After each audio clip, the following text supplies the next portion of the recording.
There's a brand new botnet tearing through industries worldwide, and it's called Gay Femboy. Yeah, you heard that right. It drops twinks on your screen using strings like meow meow for backdoor access, and connects to C2 servers named things like Twink Finder and furry femboys. Welcome to 2025 cybersecurity. But anyways, what's going on, guys? My name is Million Words, and this is definitely not Accredited, your weekly dive into hacking, espionage, and digital chaos. Now remember, I'm not a professor, I'm not a policy analyst, and I'm definitely not accredited, but that's the whole point. Let's get into it. So, first off, Gay Femboy. Yes, Gay Femboy Malware is attacking multiple infrastructures across the globe. It is a offshoot of the Mirai botnet malware, and it uses its access in order to create botnets for huge DDoS attacks. Lots and lots of systems have been compromised, spanning multiple industries and in at least 7 countries. Now, it's targeting Xrig, a crypto miner. After the malware is successfully executed, it displays the strings twinks before moving on. It also uses meow meow, as I've cited before, as the string to allow backdoor access. And when connecting to C2 servers, it uses domains with names like ikissboys, furry femboys, and twink finder. Man, I would hate to be the dude who got pwned by Gay Femboy and have to tell my CISO that I got pwned by malware called Gay Femboy. That would be an interesting talk, I'm sure. But moving on to something a little bit more policy driven, Congress is back at it with HR 5000. It's basically scrapping degree requirements for federal cyber jobs. Is this good or bad? Well, on one hand, yeah, it breaks the university monopoly and finally shifts demands over to training orgs like CompTIA, OffSec, SANS, whatever.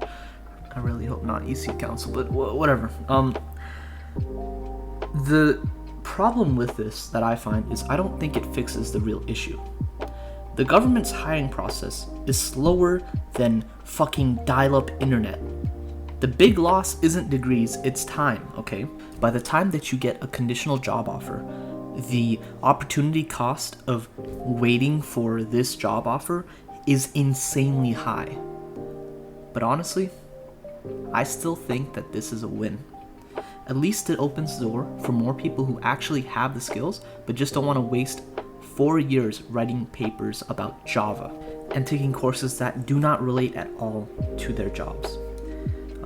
Moving on to another kind of policy thing, Google has just announced a cyber disruption unit. It's basically a team to hack the hackers, As you probably remember from my previous video, the US was talking about letters of marque. I think that was House Resolution 4900, something like that. And to me, this is interesting. It feels like America is finally catching up to Russia, China, literally anyone else who's been hiring private companies to run ops. But moving on, Russia has been busy pitching their cyber tech to countries in Africa, Asia, Latin America, and the Middle East through this conference. Their sales pitch is basically stop the Western disinformation campaign on your internet and regain your internet sovereignty? I don't know how to pronounce that. The translation is basically buy our spyware, stop reading BBC. Instead of sanctions crushing their industry, like I said before, Russia is just diversifying and is exporting cyber tools everywhere. So yeah, expect more governments around the world who don't like the West to run Russian-made surveillance. Cyber tools. Yeah. Couple of quick hits before we get to the big threat intel. WhatsApp had a 0-click bug used to spy on iPhone users. It's patched now. RIP to whatever nation state wasted a few million on that exploit. Condolences. And to the defenders, congratulations, you don't have to worry about that anymore. The UK has put out an article talking about how China-based tech companies are enabling global cyber campaigns against critical networks. Like I've stated like a million times before, the way that China does this is that they literally task their companies versus Russia, which buys the accesses, at least from my understanding. And Iran is still spearfishing. Not creative, not new, thanks for playing. Next. Let's talk about Russia. Russia's APT-29, aka Cozy Bear, aka Midnight Blizzard, got caught running a watering hole campaign. They basically compromised legit websites, injected JavaScript, and redirected about 10% of the visitors to Russia-controlled domains. The goal was to slip attacker-controlled devices into Microsoft device code offlow. It's always cool to see when companies discover these APT operations. Let's move on to China, because China has some crazy stuff going on. But let's hit the big two. First of all, a PRC Nexus campaign hijacked web traffic to diplomats using captive portals. Once you're logged in, you get a digitally signed downloader that dropped SOGU, SecPlugX, and other fun backdoors. All in memory, all very stealthy. Now, something kind of cool as well. A group that is targeting over 25 Vietnamese universities completely exposed their entire fucking tool set.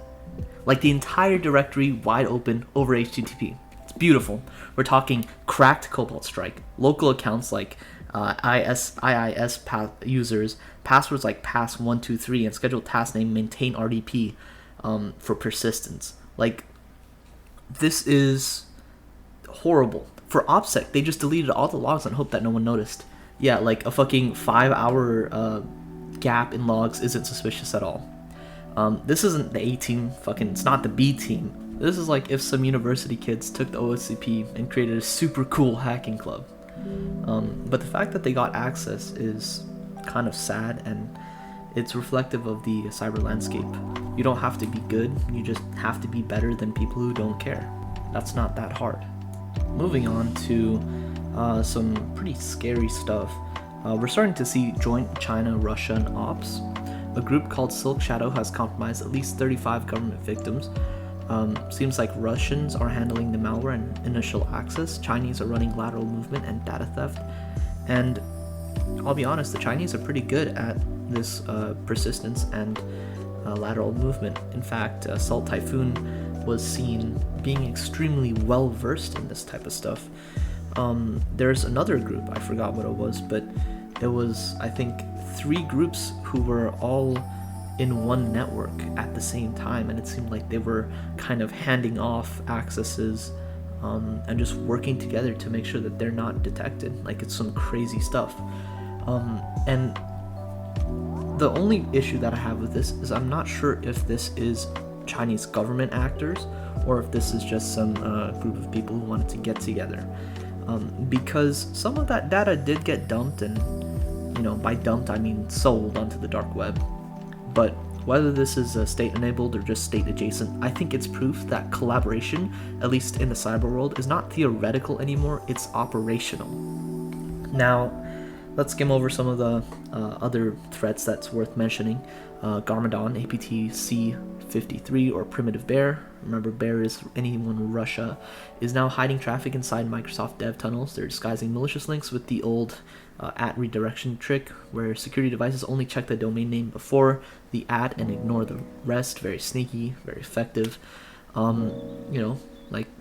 I think I saw it in a Black Hat conference. People are now transitioning to use the software that is natively on Windows devices or whatever environment so that their traffic doesn't seem malicious. Moving on to DSL root, a Belarusian ran residential proxy has infected at least 300 US home devices across 20 states.